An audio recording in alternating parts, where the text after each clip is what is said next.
ঢাকায় চলচ্চিত্রের বর্তমান সময়ের আলোচিত একজন তারকা হলেন সাকিব খান। মোরওভার এই তারকা তার কেরিয়ারে বেশ কিছু চলচ্চিত্রে অভিনয় করেছেন।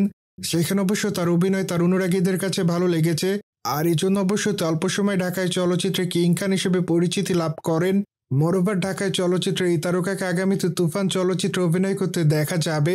সেখানে অবশ্য তার বিপরীতে কে অভিনয় করবে সেটি অবশ্য এখনো জানা যায়নি, কিন্তু চলচ্চিত্রের শুটিংয়ের কাজ হায়দ্রাবাদে করা হবে বলে জানা যায়। মূলত হায়দ্রাবাদের রামোজি ফিল্ম সিটিতে চলচ্চিত্রের সেট নির্মাণ করা হবে বলে জানা যায়। সেখানে অবশ্য 2 মাসের মতো সময় লাগবে চলচ্চিত্রের সেটটি নির্মাণ করতে। ঠিক এরপর অবশ্য চলচ্চিত্রের শুটিংয়ের কাজ শুরু করা হবে। মূলত বর্তমানে পরিচালক রায়হান রাফি চলচ্চিত্রের একটি স্থির চিত্র সোশ্যাল মিডিয়ায় শেয়ার করেছেন, কিন্তু প্রকাশিত ছবিটি একটি ডেমো। সেখানে অবশ্য দেখা যায় 90 দশকের বাড়িঘর। ঠিক এই জন্য বর্তমানে ধারণা করা যায় 90 দশকের গল্প নিয়ে চলচ্চিত্রটি নির্মাণ করা হবে। মোরওভার আরও ধারণা করা যায় চলচ্চিত্রটি গ্যাংস্টার টাইপের হবে, কেননা চলচ্চিত্রের প্রথম পোস্টার দেখে এমনটাই বোঝা যায়। কিন্তু যাই হোক, চলচ্চিত্রের গল্পটি আসলে কেমন হবে সেটি অবশ্য এখনো নির্মাতা জানায়নি।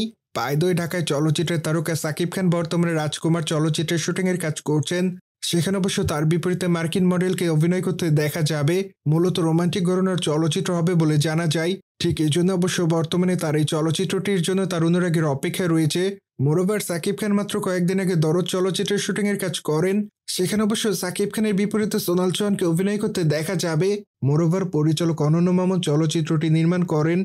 সুতরাং যা হোক, জেনে তো নিলেন ঢাকায় তারকা সাকিব খানের তুফান চলচ্চিত্রের শুটিংয়ের কাজ হায়দ্রাবাদে করা হবে।